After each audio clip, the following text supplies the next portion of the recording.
Welcome back, and thank you for tuning into Midnight Affairs Tales. We appreciate every single one of you. We'd love to know what part of the world you are watching from right now. Let us know in the comments. Now let's dive into today's story, Chapter 1. She said it like it was nothing. The fork slipped from Holden's fingers and clanged against the plate. Across the table, Lila kept chewing her mac and cheese like nothing happened. "Say that again," he asked, voice steady, too steady. Lila blinked, shrugged. "Mom kisses Uncle Trent when you're gone." "Like, a lot." Renee froze mid-sip, glass of wine tilted. "Lila, what the hell are you talking about?" Lila looked confused. "You told me not to tell Dad, remember? But I thought." "Go to your room," Renee snapped, voice suddenly sharp. "Now." The girl stood slowly, unsure if she'd done something wrong. She glanced at Holden, but he didn't look at her. He hadn't blinked in 20 seconds. She left the room. Holden finally turned his eyes on Renee. "Trent." Renee forced a chuckle. "She's 13, Holden. She's always making up weird stuff." He didn't speak. Didn't need to. That silence, the kind he used on raids before breaching a door, dropped between them like a weight. The kind that made people confess without being asked. "Look," she said, softening her tone. "He's not even your real cousin. You know that. We've always been close." Lila probably saw something out of context. Still nothing. Holden just stood up, walked to the sink, rinsed off his plate, and set it gently on the rack. "I'm going for a run," he said. Calm. Measured. "It's 9:30 at night." He looked over his shoulder. "I've trained in deserts. I think I can manage the neighborhood." Then he left, and as the door clicked shut behind him, Renee's smile finally cracked. Inside his head, Holden repeated her name and Trent's like coordinates. It wasn't the betrayal that made his hands ball into fists as he jogged into the dark. It was the plan forming, a plan that would burn everything down without him ever raising his voice. And he knew one thing for sure. She thought she could get away with this. But she just told the wrong man the truth. "Hey, just want to speak from the heart for a second. I've been working really hard on both my channels, writing, editing, everything by myself. And trust me, I'm not a professional. I'm learning as I go. Every story I write, every topic I cover, it all comes from the heart. I'm trying to bring you stories that you might enjoy. But still, there are people who leave hate comments, negative feedback, and that hurts sometimes. I know not every story is for everyone. We all have different tastes. But for those of you who support me, show love, and subscribe, your kindness is what keeps me motivated. Thank you from the bottom of my heart. And if you're new here, or if you haven't subscribed yet, please consider clicking that button. It really helps me stay inspired and bring you even better, more emotional stories. I've also started a new channel called Betrayal Stories Lab, where I share deeper, more intense stories with powerful endings. The link is in the description, just one click. It would truly mean the world to me. Thanks again for being here. Your support means everything. At 0420 hours the next morning, Holden was already dressed in black jeans and a zip-up hoodie, standing in front of Renee's vanity. Her phone lay charging beside her perfume. Passcode, still his birthday. She was too confident or too careless. Or both. He copied every photo, text thread, and call log onto a spare flash drive, sliding it into a Velcro compartment sewn inside his boot. The message thread with Trent wasn't labeled under his name. It was Sparrow Dove. Cute. The texts weren't. "You're right. He's checked out. Has been for years. He'll probably think he's going crazy soon. I've started casually suggesting therapy. Once the papers are ready, we hit him with it all at once. Custody, finances, everything. They weren't just having an affair. They were planning a setup. Gaslight. Legal ambush. Total wipeout." By 05:30, Holden was at a quiet diner across town, phone in hand, voice calm. "Detective Greaves. Ex-SEAL, name's Holden McKinney. We met back in 21 during that embezzlement sting. Need your help with something quiet. You calling this an officially? Not yet. Just looking for options." "What kind of options?" "Digital forensics. Legal trail tracing. Maybe surveillance. All off record." Pause. "Somebody mess with you, McKinney?" Holden looked out the window, fingers tapping the coffee cup. Not just me, he said. They're using my daughter. By sunrise, he had burner phones, VPN access, and a fresh trail laid. By noon, Renee texted him, "Sorry about last night. Can we talk later?" He didn't reply. He was busy creating a spreadsheet. Column 1, names. Column 2, roles. Column 3, weak points. By midnight, it had 15 entries. He named the file Fire Plan. 3 days later, Holden took a drive to a rundown ranch house 2 counties over. Renee's sister, Sierra, answered the door in flannel and tired eyes. "Told you not to call me unless you was dead," she said. "I didn't," Holden replied. "I'm here in person." She let him in. Sierra lit a cigarette. "So, she finally messed with you too?" Holden sat across from her. No small talk. "How long's it been going on?" She raised a brow. "With Trent?" His eyes didn't flinch. Just a nod. "Shit," Sierra whispered. "Well, then I'd say since before you even married her. He was never just a family friend. She's been sleeping with him on and off for years." "You sure?" She exhaled smoke like poison. "They hooked up the week before your wedding. She cried to me about it. Said she was confused. I told her to call it off. She didn't." Holden's jaw ticked. "They ever talk about money?" he asked. Sierra blinked. "What do you mean? Life insurance? Pensions? Inheritance? Anything?" Her silence said enough. She flicked the ash into an empty soda can. "They're dangerous, Holden. Not in the obvious way. In the smile as they stab you way." Holden stood. "Thanks." As he reached the door, Sierra called out, "She always hated how much Lila loved you, you know." He stopped. "What?" "She's jealous of the bond. Said you stole her role as a mother. You didn't. But she'll use Lila against you any way she can." Holden drove back with one thought cycling. She wasn't trying to leave him. She was trying to destroy him. And she was about to find out what real strategy looks like. Holden waited in his parked truck 2 blocks from the Cedar Pines Inn, a place too cheap for tourists, too discreet for business travel. That meant one thing: affairs. At 4:13 p.m., Renee's SUV turned into the lot. She didn't see him. She never even looked. Trent's pickup arrived 2 minutes later. They entered room 14. He didn't follow. He just waited. After an hour, he walked the perimeter, hoodie up, head down. Room 14's bathroom light glowed dimly behind the half-drawn curtain. Muffled laughter. One female, one male. He didn't need to hear what they were saying. He just needed the trash.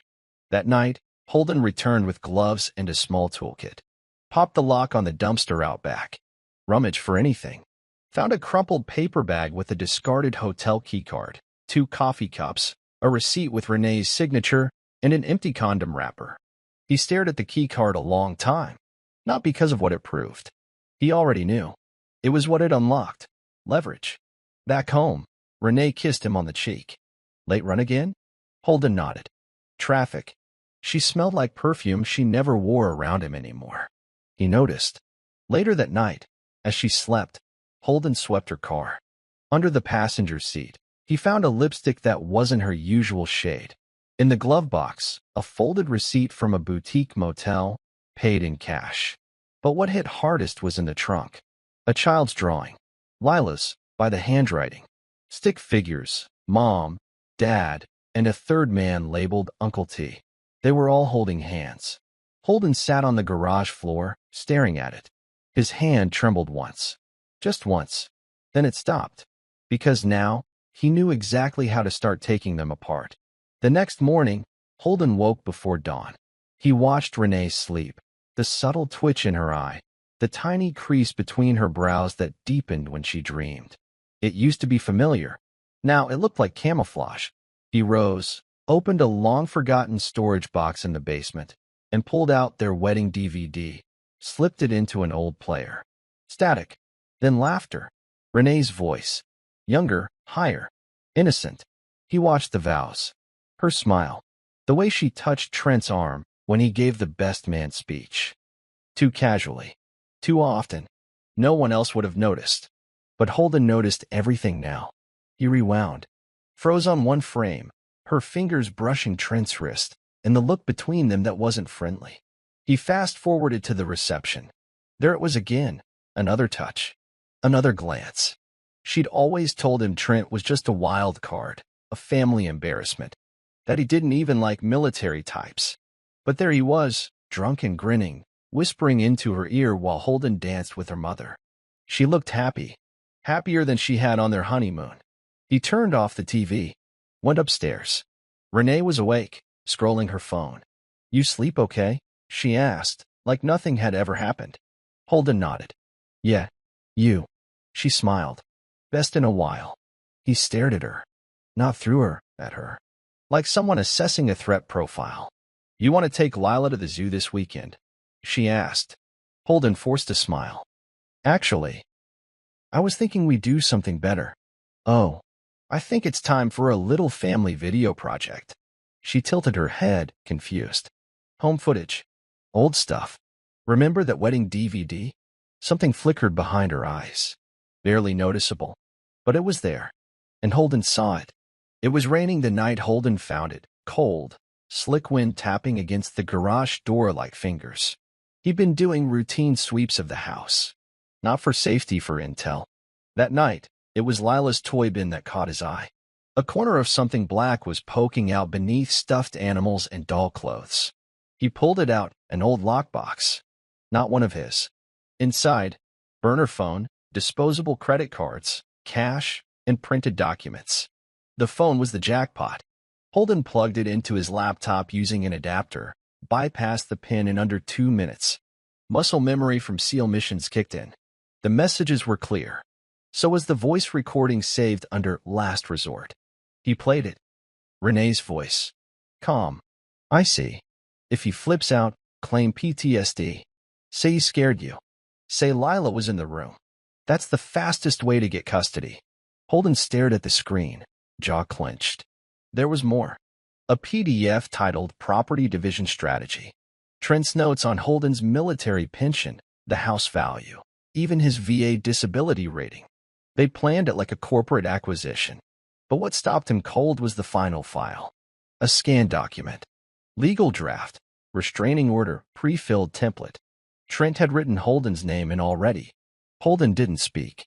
Didn't breathe. He closed the file. Unplugged the phone. Tucked everything back into the lockbox. And placed it inside his safe, not hers. Renee had just made a mistake no one makes twice. She tried to weaponize the law against a man who studied warfare.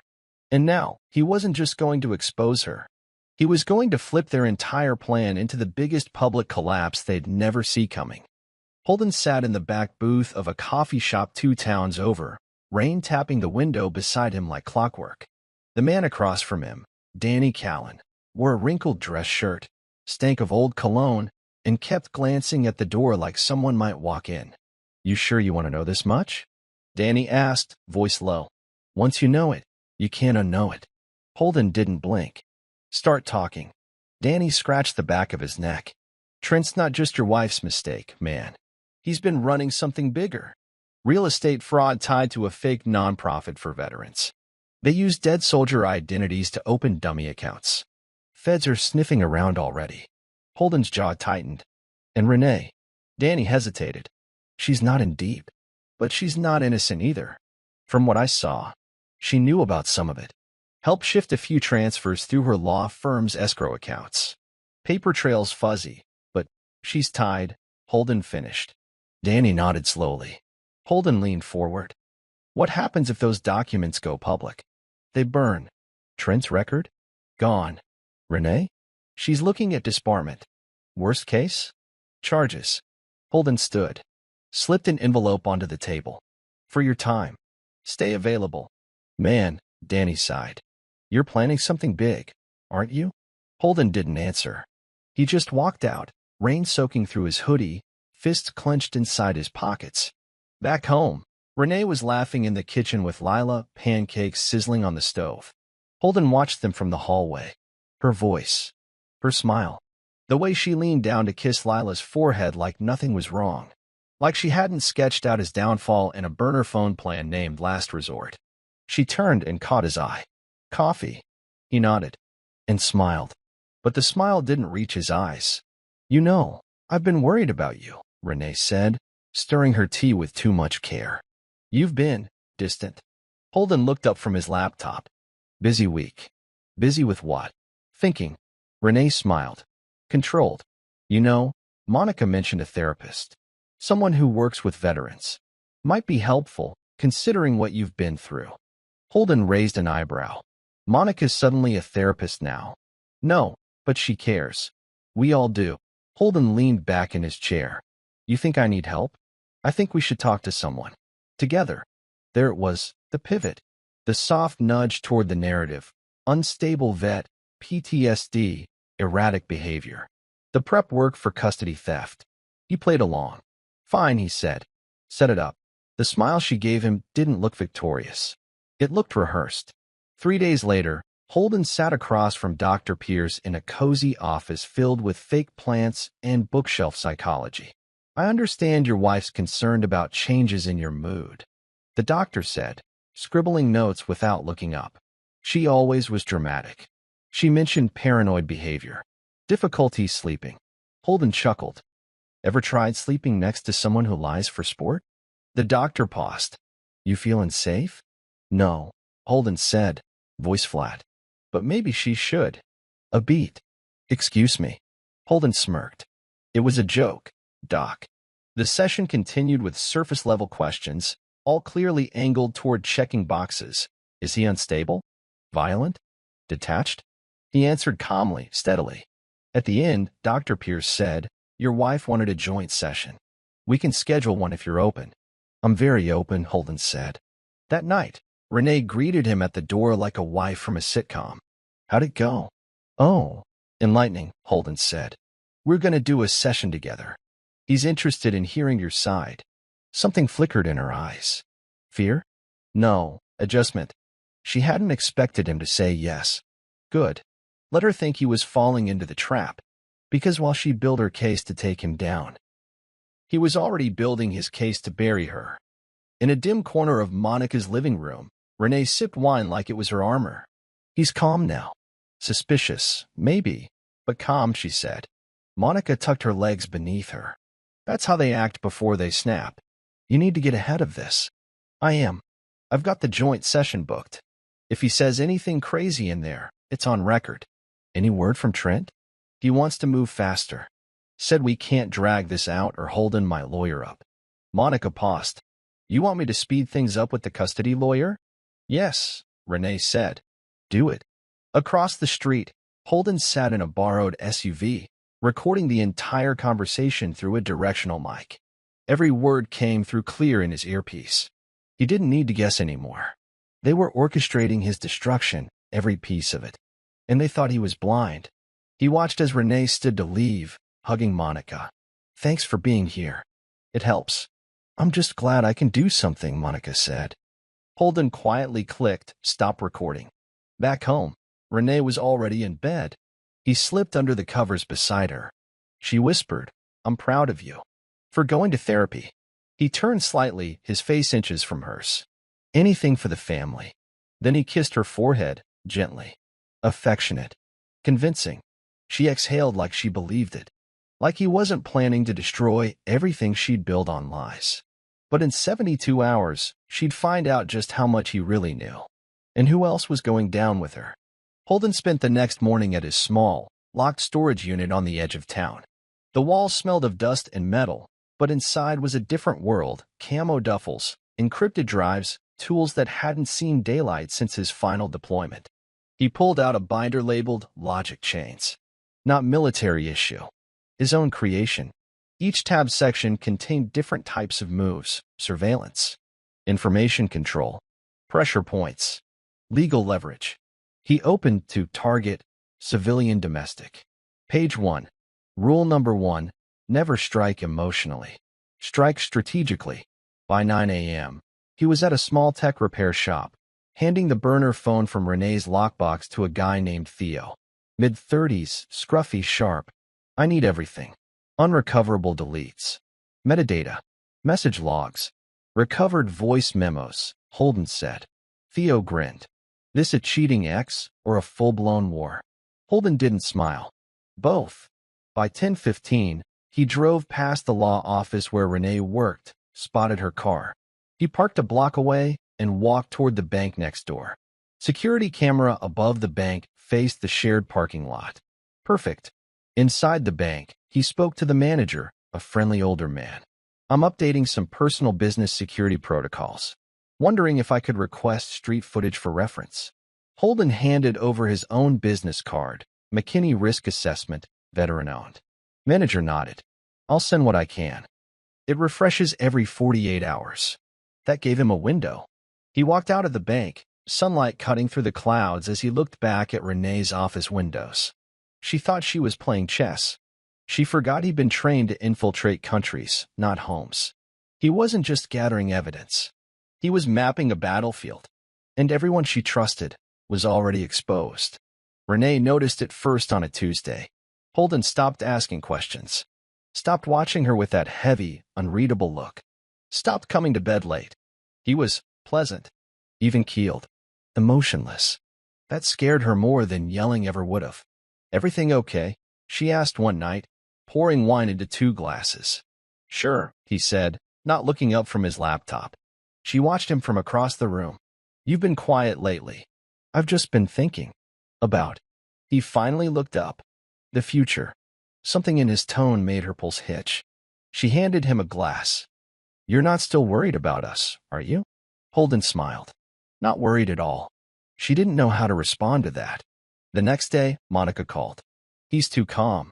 Like, unnaturally calm. I know, Renee whispered. I think he suspects something. But he's not doing anything. Monica paused. That's exactly what scares me. Across the street, parked in a delivery van, Holden recorded the entire call. Every word. Later that night, Lila handed him a paper she wrote in school. My hero, my dad. Holden stared at it longer than he meant to. You okay? She asked, sitting beside him on the couch. He smiled at her. This time, it reached his eyes. Yeah, baby. I'm good. He folded the paper and slipped it into his back pocket. He wouldn't lose her. He wouldn't let Renee and Trent make her a pawn. Renee walked in and froze. Father and daughter on the couch, peaceful, solid. Like a wall she couldn't climb anymore. You two always so cozy now, she asked. Holden turned to her, calm as ice. Family's important, right? She tried to laugh, but it cracked halfway through. And that crack? He was going to split it wide open. Theo called back late that Friday. Man, you weren't kidding. This isn't just personal dirt. This is organized fraud. Holden was already driving. In Theo's back office, screens displayed decrypted data from Renee's burner phone. Offshore transactions, fake donation records, emails routed through shell domains. Theo whistled. Whoever Sparrow is, they're laundering dirty money through what looks like a fake veteran charity. Holden leaned in. Where's the money going? Theo pointed. Some ends up in real estate under a dummy corp, Shield Tree Holdings. Registered to your buddy Trent. And Renee. Theo scrolled. She signed off on 2 property closings. Under her firm's escrow accounts. That ties her in. Deep. Holden nodded slowly. Good. Theo hesitated. You sure you want to go this far? Holden's jaw flexed. They're using veterans to steal money.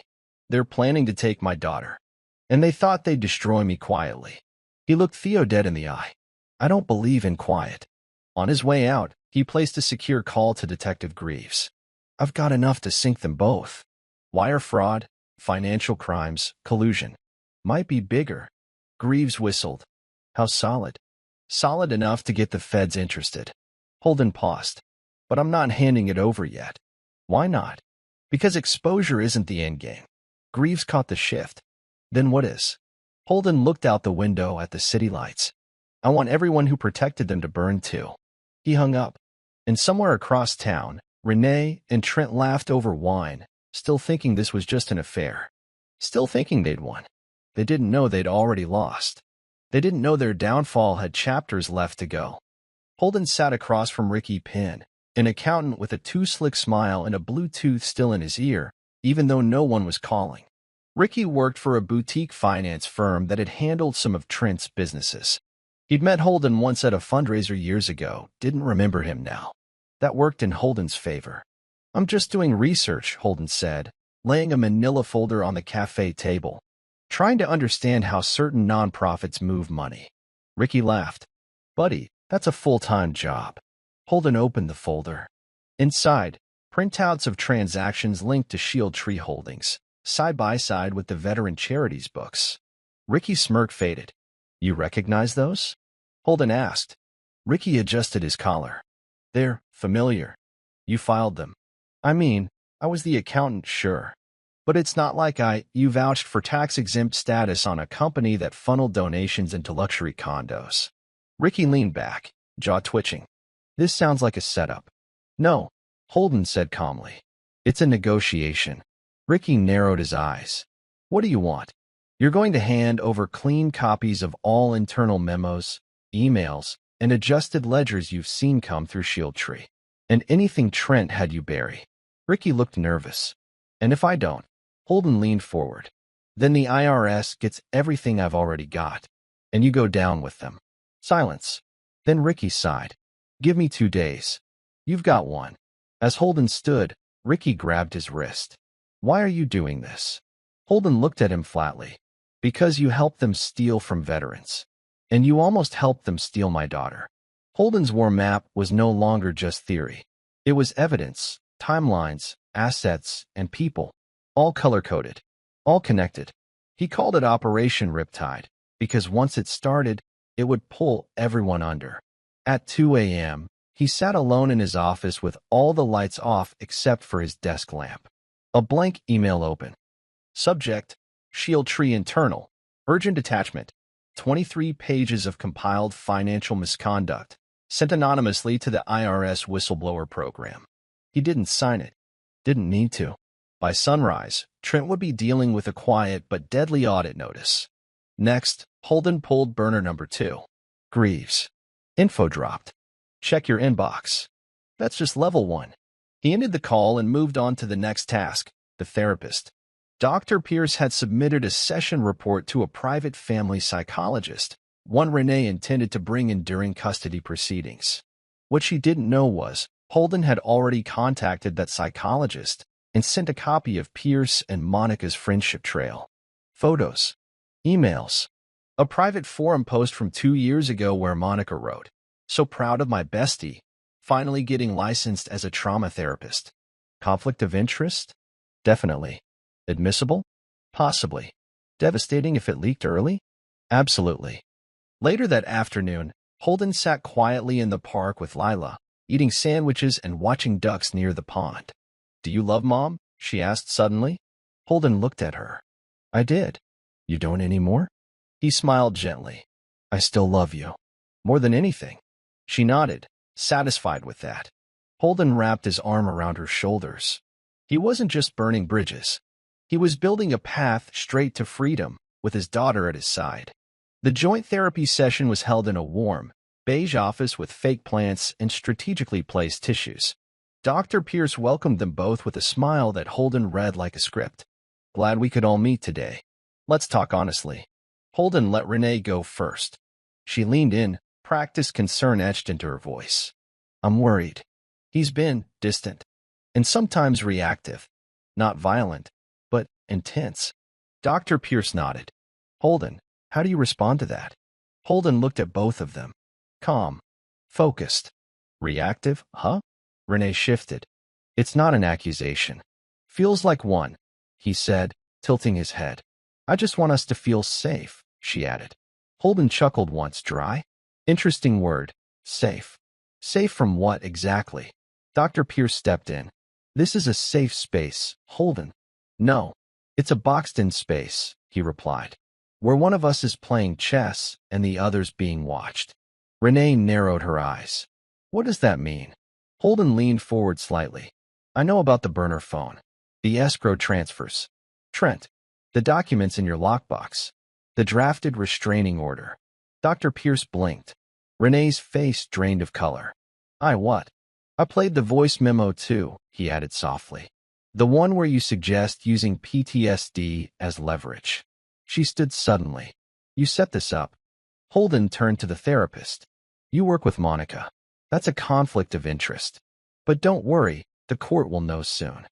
Dr. Pierce looked down, realizing how badly the session had just turned. Holden stood calmly.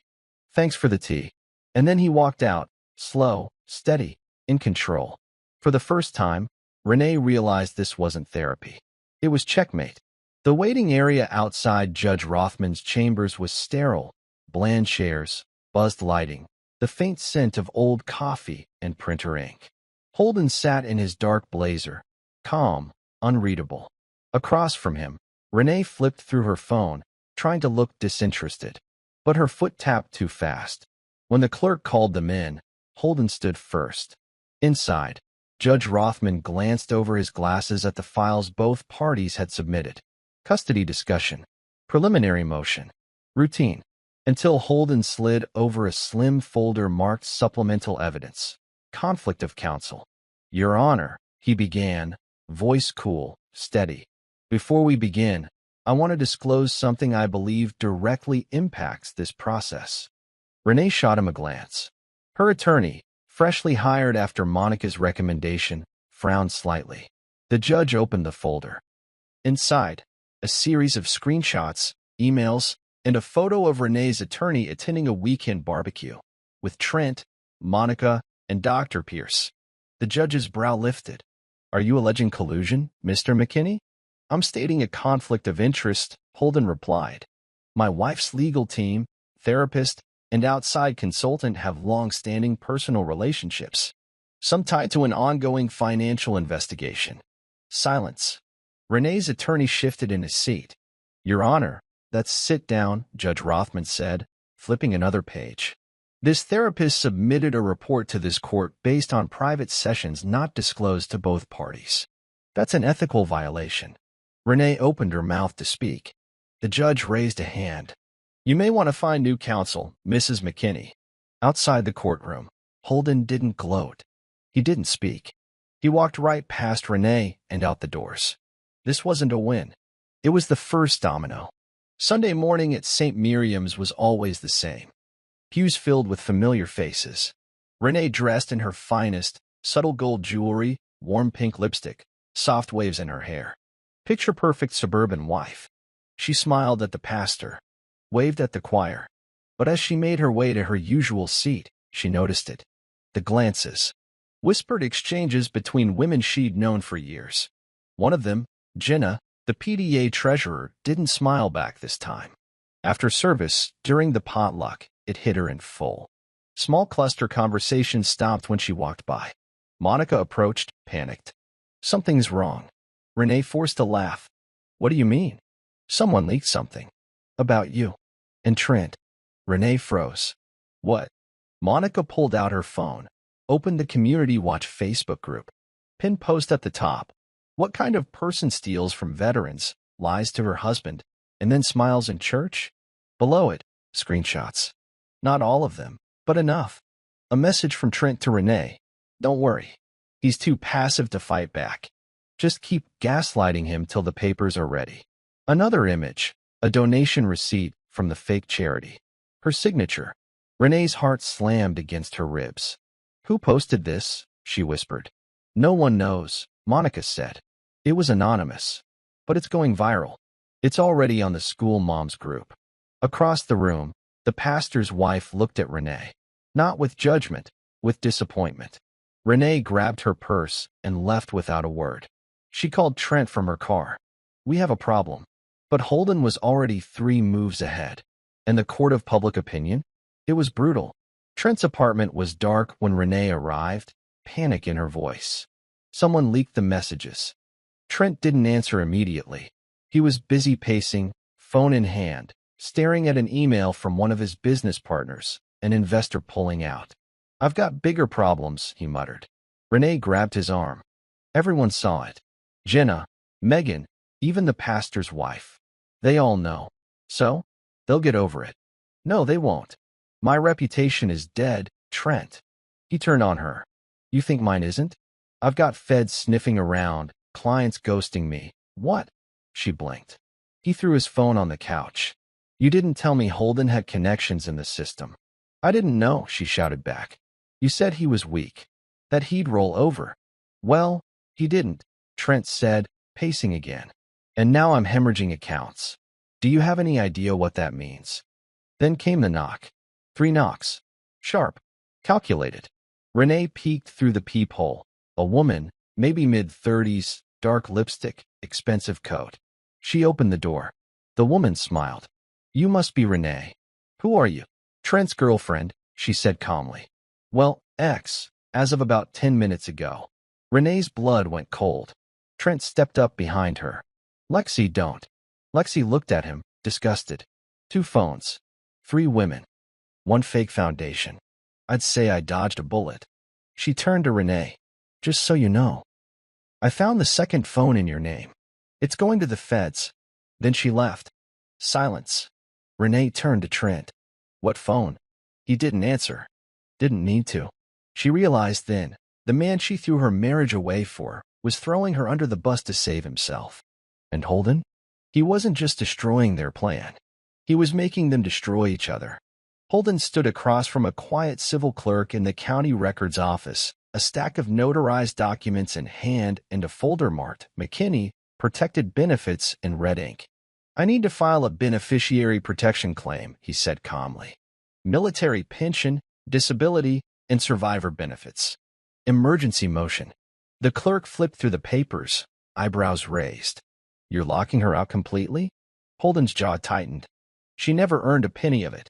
The forms were airtight, backed by a clause written into his original retirement agreement, rarely used, but applicable when evidence of fraud or intent to manipulate financial assets existed. And he had more than enough proof. By mid-afternoon, Renee received the first email, then the second. Her law firm's payroll system flagged a pension freeze. She stormed into her manager's office. There's a block on my joint filing rights. My name's removed from the benefit roster, she said, voice cracking. Her manager, a woman named Patrice, looked uncomfortable. We also received a formal complaint from Holden, with documentation. Renee stared. What complaint? That your escrow work crossed ethical lines tied to a fraudulent charity. Patrice looked pained but firm. We're opening an internal review. Renee's hands curled into fists. She didn't cry. She didn't speak. She walked straight to the restroom, locked the stall, and sat on the closed toilet lid. No pension. No legal advantage. No firm support. And worst of all, no idea how he got it all without her even noticing. The email hit every inbox in the school district and town government by 9:03 a.m. Subject line. When PDA leaders become parasites, read before you trust. Attached, a PDF. Page 1, Renee's smiling headshot. Page 2, the charity ledger signed under her name. Page 3, screenshots of her texts with Trent discussing manipulation, court strategy, and using PTSD as a weapon. Holden hadn't sent it. He made sure someone else did. A burner email routed through a Wi-Fi cafe in another state. He left no fingerprints. By lunch, a tweet with the PDF hit 20,000 shares. Hashtag fake charity mom trended for 2 hours. Outside the school, Renee was ambushed by a local news van. Mrs. McKinney, do you want to comment on the stolen veteran funds or the custody strategy you described in leaked texts? She froze. Flashbulbs. Microphones. Stares from parents she used to host brunch with.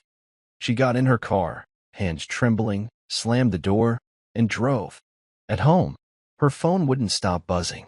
Unknown numbers. Blocked calls. Trent didn't answer. Monica texted once. It's bad. You need to disappear. But Renee had nowhere left to disappear to. Holden watched from his car down the street, shades on, engine off. His phone buzzed, a short message from Greaves. You're not just making them fall. You're making them rot. Holden stared at the windshield, unmoving. Not yet, he muttered. But it's coming.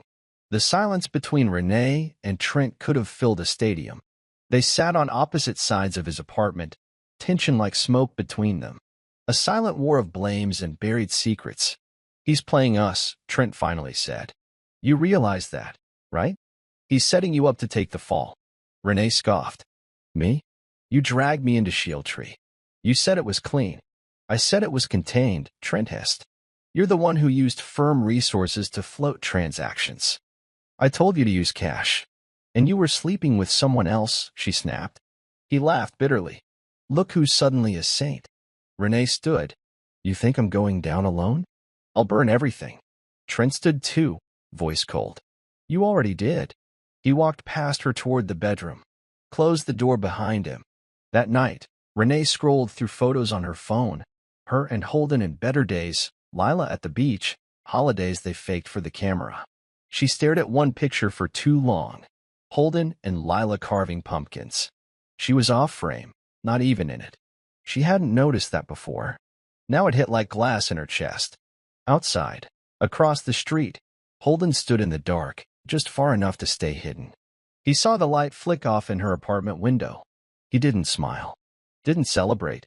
This wasn't revenge for revenge's sake. It was justice. Slow, clean, inevitable. Holden stood in the shadows of his garage, the soft hum of the desk fan slicing through the silence. In front of him, 3 hard drives, a labeled envelope, and a black duffel bag zipped halfway open. Inside was a high-end camcorder, purchased secondhand 6 months ago. He connected one of the drives to his laptop. On screen, video clips. Dozens. Each named, time-stamped, cataloged. One from the therapy session. Another from the church parking lot. Trent's voice, Renee's confession, Monica's advice, all caught on discrete audio devices hidden in innocuous places. Under chairs, inside vents, behind outlet covers. He had them all. But the real weapon? A single video stitched together like a documentary, voiceovers, timelines, receipts, screenshots. It told the whole story. Betrayal, fraud, manipulation, greed. And he hadn't made it for the courts. He'd made it for the world. At 2 a.m., Holden uploaded the file anonymously to a YouTube channel with no name, no subscriber count, no trace. Then he clicked send on 5 burner email accounts, addresses from tip lines, local newsrooms, Reddit mods, and a few high-profile veteran communities. He didn't say a word, just dropped a link with one sentence. This is what betrayal looks like when it's weaponized.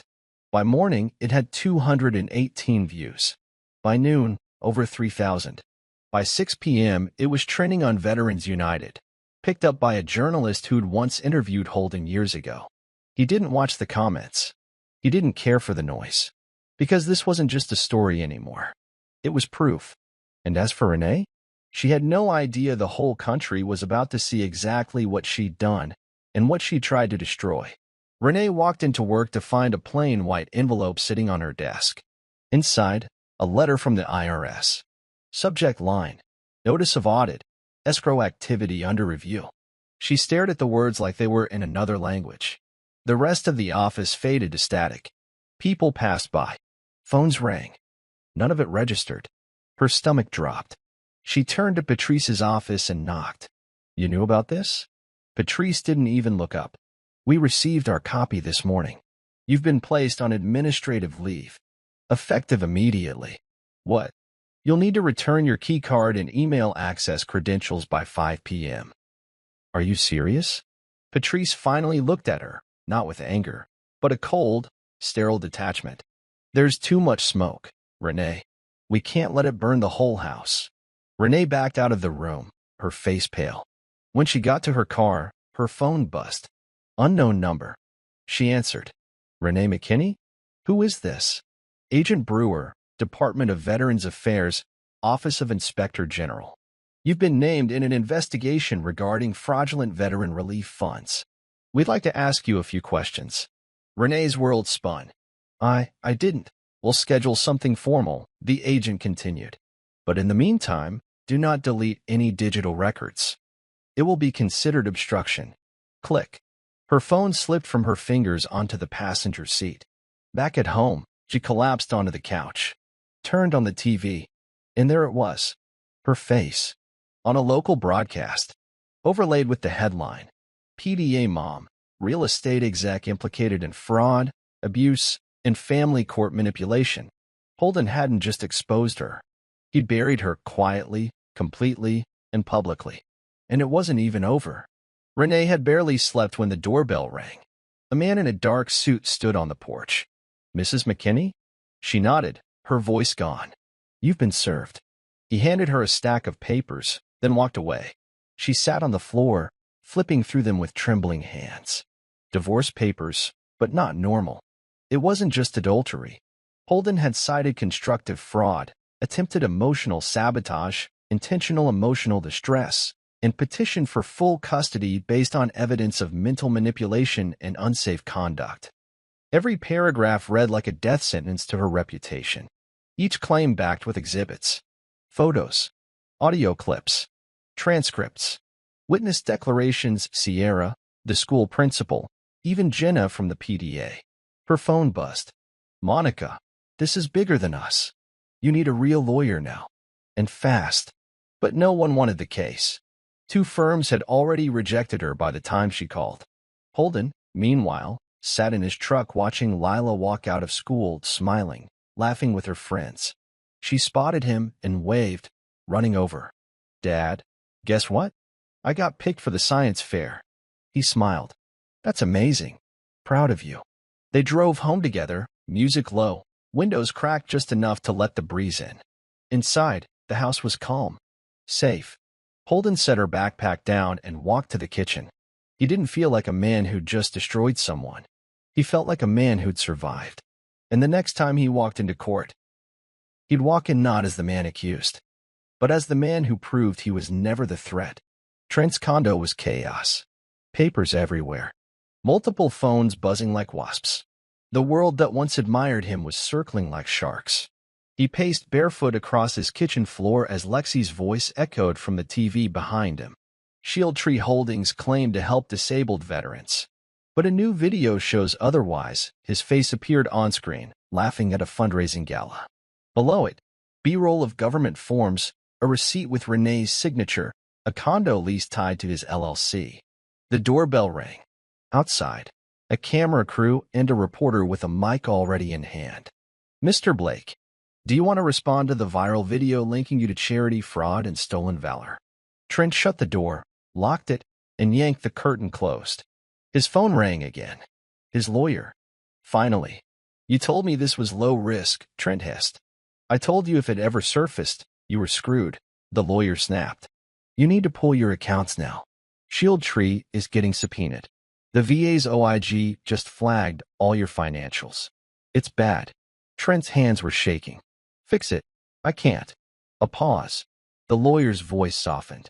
"Who is this guy, anyway? The ex-husband? What is he, CIA?" "No," Trent muttered, staring out the window at the flashing camera light across the street. "He's worse."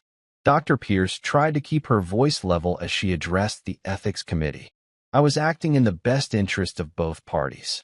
Across the room, Greaves handed over a thin laptop, sliding it across the table. "Play the clip," he said. On screen, Pierce's voice during therapy. "Just steer the conversation away from facts. He'll stumble. If he raises his voice, it's documented." Committee members stared, unmoving. "This wasn't a mental health session," Greaves said coldly. "This was prep work for legal manipulation." Pierce swallowed hard. They didn't speak, just wrote. Later that day, a suspension order was filed. License frozen. Practice closed. Across town, Holden received a short text. "She's out. Monica's under review too." He simply nodded to himself and slipped the phone into his pocket. At dinner, Lila talked about school projects while Holden grilled chicken outside. The air smelled like firewood in summer. She smiled at him. "I'm glad you're happy now."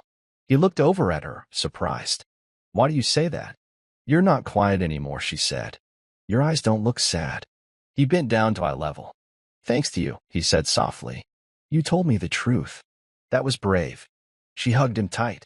And behind them, the flames in the grill hissed gently, like the final crackle before collapse. Monica tried to lay low, but the fallout reached her fast. First, her clinic received an anonymous complaint. Then screenshots. Then patient cancellations. But the worst came from her own husband. He stood in the living room, arms crossed, the printed text in his hand. "You helped her fake mental health claims against a veteran?" "Seriously. I wasn't helping. I was just—" "You were plotting with a cheating wife to frame her husband for court," he snapped. Her voice cracked. "It's not what it looks like." He tossed the papers onto the floor. "You're not who I thought you were." "Don't say that," she begged. "Please," He grabbed his keys. I'm staying at my brother's. The door slammed behind him. Monica sank to the floor, shaking. Across the neighborhood, Holden's computer pinged with a new update from his web alert.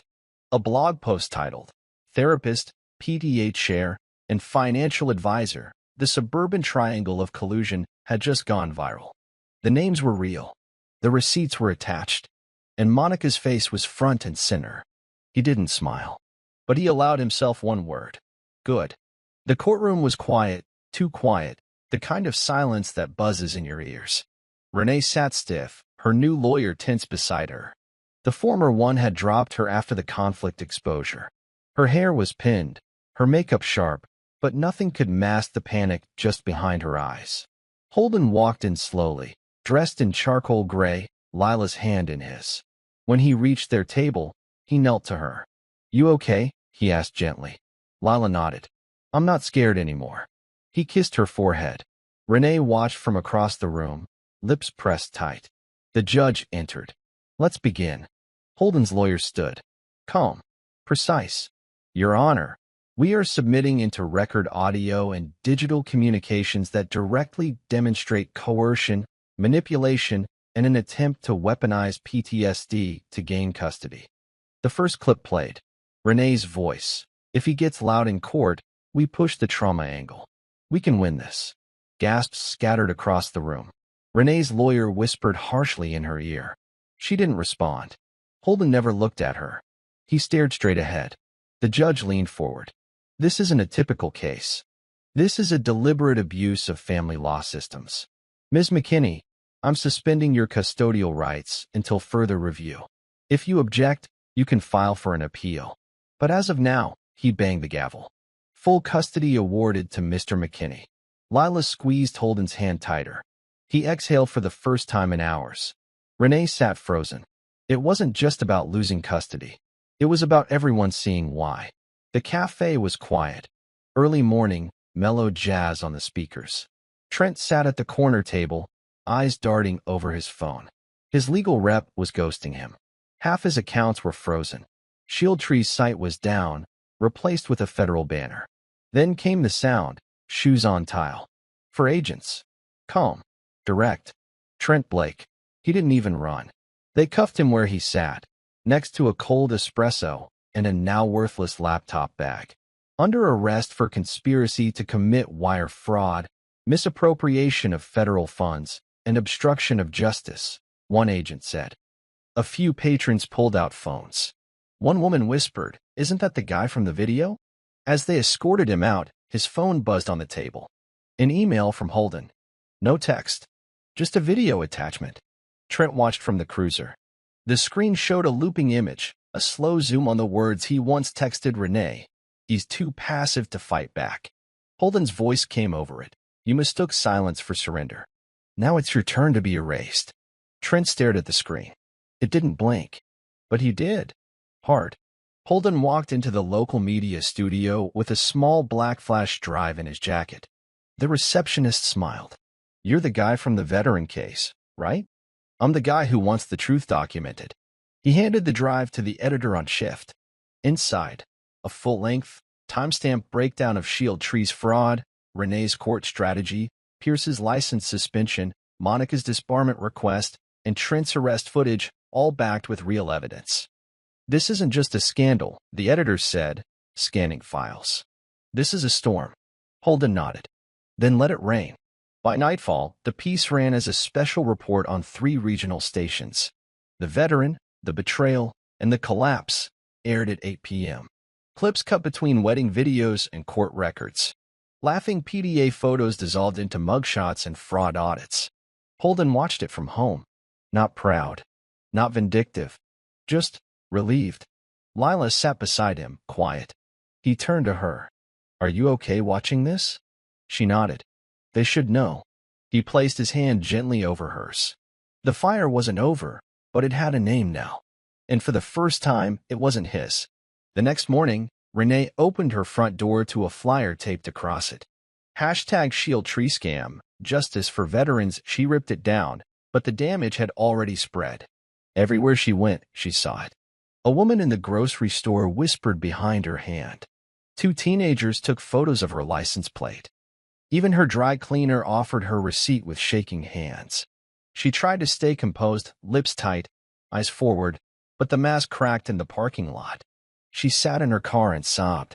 Not for the marriage, not even for Trent, but because she had nothing left to blame. It wasn't someone else's fault anymore. People weren't scared of Holden. They respected him. And now, she was just a cautionary tale in a story told by strangers on screens. The same silence she once used against him now haunted her. Holden waited just outside the school doors, his jacket zipped halfway, coffee cooling in his hand. Kids streamed out in waves, loud and full of after-school energy. Then he saw her, Lila, backpack bouncing, ponytail swinging. She spotted him and smiled. Every time she did that, something inside him relit. Guess what? She beamed, climbing into the truck. I got an A on my science project. Miss Carter said my board was clear and powerful, just like you always say. Holden grinned. Clear and powerful, huh? That's my girl. The drive home was peaceful. No tension, no false cheer. Just music low in the background and her legs kicking back and forth to the rhythm. At home, she sprawled on the couch with her sketchbook while Holden prepared dinner. Halfway through chopping onions, she spoke without looking up. Do I have to see her again? Holden froze. Lila met his eyes. Mom, I know she wants visits. He wiped his hands on a towel and sat beside her. You don't have to do anything that makes you feel unsafe or confused. That's the rule. But will it make you mad if I don't? No, he said softly. It'll make me proud, because it means you know what you need. She leaned into his side. He put his arm around her, holding her there for a moment longer than he used to. And outside, the autumn wind rattled the window gently, but it couldn't shake the house they'd rebuilt. The knock on Holden's door wasn't loud, just steady. He opened it slowly, expecting mail. Instead, it was her. Renee. No makeup. Windblown hair. Paper envelope in her hand. I'm not here to fight, she said. I needed to see you. Holden stepped outside, closing the door behind him. You shouldn't be here. I know, she whispered. She held out the envelope. He didn't take it. What is it? A letter. For Lila. If she ever wants to read it. She asked not to see you, Holden said plainly. Renee nodded, eyes filling. I deserve that. Silence stretched between them. I saw the footage, she added. The edit. The voiceover. Wasn't for you. I know. But it still felt like everything I said came back to crush me. You crushed yourself, he replied. I just made sure no one could lie about it. She didn't argue. Just looked down at the porch step. Do you ever think about when we were good? She asked. Holden paused. No, he said. She blinked. I think about what I almost let you take from me. Then he turned, opened the door halfway, and looked back once. Take your letter to the lawyer. If she asks for it one day, maybe I'll hand it to her. If not, it dies in a drawer. She nodded, and he closed the door. This time, it felt permanent. It was quiet now. Too quiet for most people, maybe, but not for Holden. The photos were down. The boxes were sealed. Only essentials remained. He walked through the halls of the old house slowly, like a soldier clearing one last room before heading home. The kitchen, where they'd hosted birthday parties. The hallway, where Lila's growth marks were still penciled on the trim. The bedroom, once warm, now stripped of everything soft. He sat on the edge of the bed, the same spot where he'd once learned the truth, where she had lied, and he had pretended to sleep. He placed one item on the nightstand, a folded drawing Lila made years ago. Stick figures holding hands. A sun with sunglasses in the corner. Only two figures remain now, him and her. He locked the door on his way out, the keys jingling in his hand. At the curb, the moving truck waited. He handed the driver a folded paper. Destinations on there. Then he climbed into his own vehicle, rolled the windows down halfway, and pulled away. The rearview mirror showed the house one last time.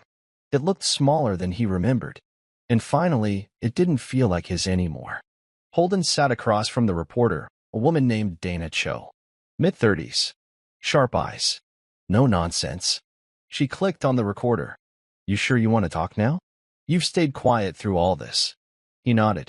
I'm not here to get sympathy. I just want the record to outlive the noise. Dana leaned in. What was the hardest part? Holden didn't blink, convincing myself that being calm didn't mean being weak.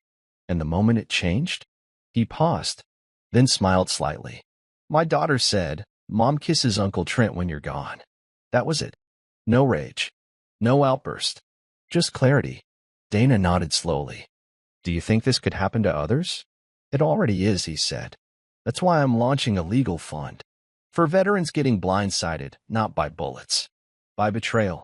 Dana sat back, impressed. Do you want your name attached to this? Holden looked down for a beat. Then up. Yes. She smiled. Then let's make sure the world knows exactly who made this happen. Holden stood, shook her hand, and walked out of the studio as the cameras powered down. For the first time in a long time, there was nothing left to hide from. The small conference room smelled like new paint and fresh hope. Holden stood at the front, beside a modest banner. McKinney Legacy Fund. Protection. Awareness. Justice. Rows of chairs held veterans in plain clothes, young fathers, a few wives, and 2 teen boys holding paperwork in their laps. Most people think betrayal only happens overseas, Holden began. But for a lot of us, it comes from closer than we ever expected. He glanced at the slideshow behind him. Court files, messages, redacted names, proof that the system could be used, and now, protected against. This fund isn't about revenge, he continued. It's about defending those who were told to stay silent. A few heads nodded. One woman wiped her eye. After the session, a man approached. Heavy set, tattoos on his forearms. I thought I was alone, he said. My ex tried to use my PTSD records to take my kid. Almost worked. Holden nodded. That's why this exists. Not everyone gets a second chance. We're going to make sure they do. Outside, Lila waited near the car, flipping through a school notebook. How'd it go? She asked as he walked up. He smiled. It's just getting started. She handed him the notebook. Inside, a sketch. Him, her, standing on a podium with a small flag behind them. Above it, she'd written, Heroes don't always wear capes. Sometimes, they wear court shoes. In a dim office filled with half-unpacked boxes, a young associate at the State Bar Review Committee skimmed through files with a red marker in hand. 2 names came up repeatedly. Monica Jameson, therapist, pending ethics violation. Dr. Adrian Pierce, license revoked.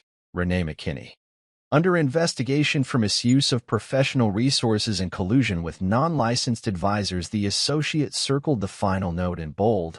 All parties were interconnected. Evidence supports coordinated manipulation of custody and veteran benefits. Down the hallway, a supervisor added her initials next to a memo. Recommend full bar disqualification, permanent. Back in her apartment, Renee sat by the window watching traffic pass. Her inbox was empty. Her LinkedIn deactivated. No return calls. No offers. Just silence. The paper trail she once used like a weapon had become the very rope tightening around her future. She stood, pulled open a drawer. Inside, business cards, printed resumes, old PDA letters of recommendation.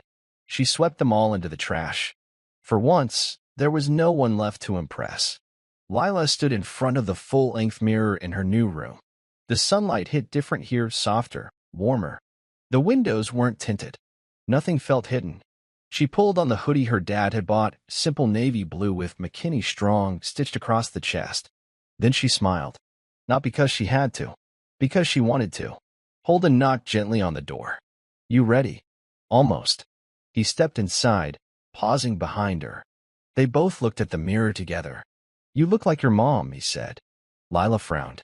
He touched her shoulder. The good parts. Before she forgot who she was. Lila nodded, quiet. But you've got my fire, he added. And that's what kept us standing. She turned to him, smiling. I'm going to talk about it at school. My story. I think it might help some of the kids who feel weird about their parents. You sure? Yeah, she said. Because I'm not ashamed of where I came from. Holden crouched to her eye level. Then you walk in there with your head up. Got it. Got it. She walked out the door first. This time, she led the way. The park was quiet. Holden sat on the wooden bench facing the lake, sun bleeding down into the waterline, casting streaks of orange and purple across the sky. He lit a cigar, not for celebration, not for habit. Just tradition. Something about the ritual helped settle the air. A man approached slowly, dressed in a sheriff's jacket. "Greaves, you still come here, huh?" he said. Holden nodded. Always liked watching things in quietly. Greaves sat beside him. "She's done, he said. "Renee. Bar stripped. No criminal charges yet, but her name's radioactive." Holden nodded again. "What about Trent?" "In federal holding. Probably 10 to 15 if it sticks." Silence passed between them. "You regret anything?" Greaves finally asked. Holden exhaled slow. "No," another pause. "You think she ever loved you?" Greaves asked. Holden watched the water for a long beat. "I think she loved what I could protect her from, but never what I was." Greaves stood, patting his shoulder. "Well, seems like you figured out what you are." As the sheriff walked off, Holden stayed. The cigar burned slow in his fingers, and the lake glowed calm, not because the storm never came, but because it finally passed. The courthouse was quieter this time. No reporters, no protests, just the quiet grind of legal aftermath. Holden sat at the back of the courtroom gallery, not as a plaintiff, not even as a witness. He was just watching this time. Renee sat at the defense table alone. No attorney, no clipboard, just a woman in a charcoal gray suit that looked a little too big for her now.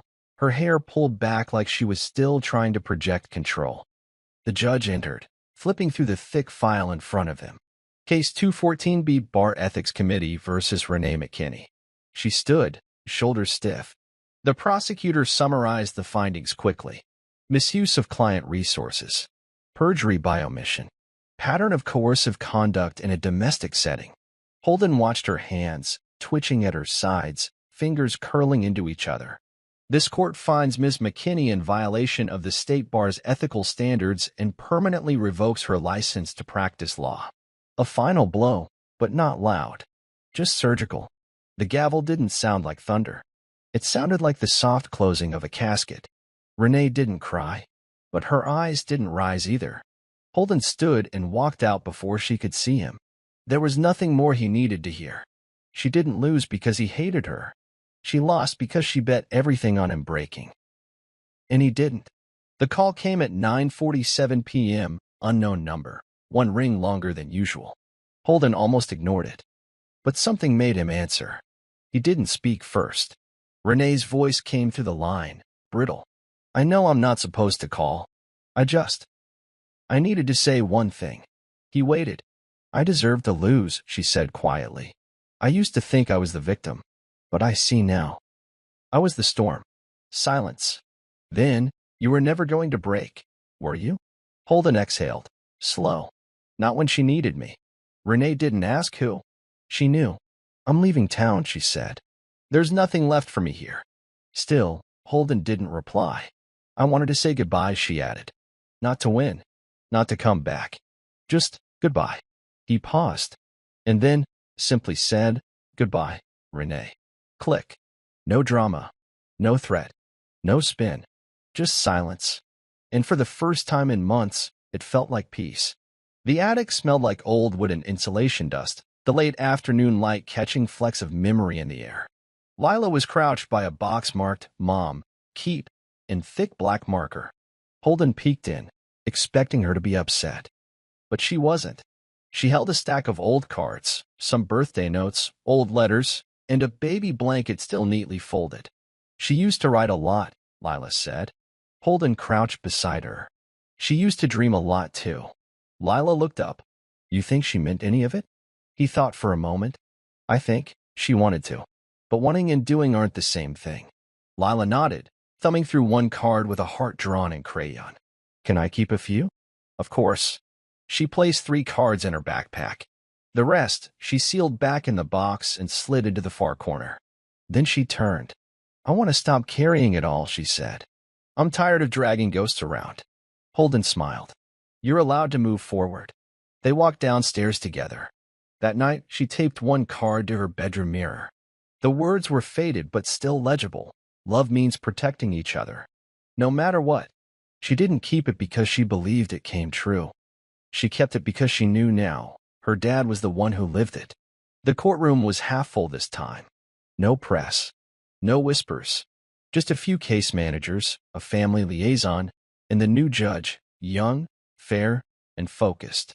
Holden sat calmly with Lila beside him. She wore a simple blue dress, her hair braided, a bracelet he'd bought her the day they finalized custody on her wrist. On the other side, a court-appointed advocate spoke quietly to the judge. No Renee. Just paperwork. Just silence. This wasn't a battle anymore. It was closure. The judge reviewed the file carefully. All recommendations are in. Full custody remains with Mr. Holden McKinney. Visitation to be determined at the minor's request upon reaching age 18. Case concluded. No gavel. Just a final signature. Holden turned to Lila.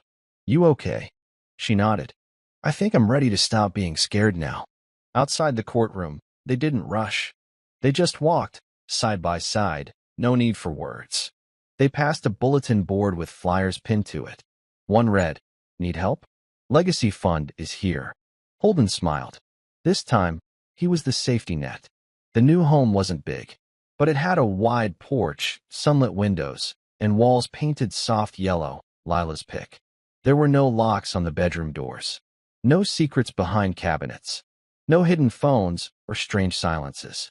Just peace. Holden worked from the small office in back, consulting for veteran advocacy and custody law reform. Quiet. Focused. Honest. Lila painted in the sunroom. Music played softly. Real laughter echoed now. Not the forced kind. One afternoon, she asked, Do you think we'll ever talk to her again? Holden looked up from his laptop. Maybe one day, but on your terms. When you're strong enough not to be broken by her anymore. Lila nodded. I think that'll be sooner than she expects. Outside, the wind shifted the trees. Inside, Holden sipped his coffee and stared at the photo on his desk, just the two of them, framed in sunlight, a quiet victory hanging in between their smiles. No parade, no applause, but real peace. And that was louder than anything else ever had been. The beach was quiet this time of year, gray sky above, cool waves brushing the shore. Holden and Lila walked along the waterline, shoes in hand. She tossed a stone into the sea. Do you ever miss the way it was? He thought about it. Not the way it was, but the way it should have been. She nodded, watching the ripples. You think I'll be okay? She asked. He turned to her. You already are. She smiled softly. Ahead, the wind picked up. They walked forward together, step by step, not looking back. Not anymore. Just a father and daughter who survived hell and built something better from the ashes. And now one final question for you all. What would you do if someone tried to destroy everything you loved and thought you wouldn't fight back? Tell us in the comments and let us know where in the world you're watching from. We see you. We hear you. If this story gripped you, hit that like button like Holden hit back. Subscribe for more unforgettable thrillers, bold revenge sagas, and true stories of karma that never misses. Until next time, take care of yourself. Take care of your peace. See you in the next epic revenge story.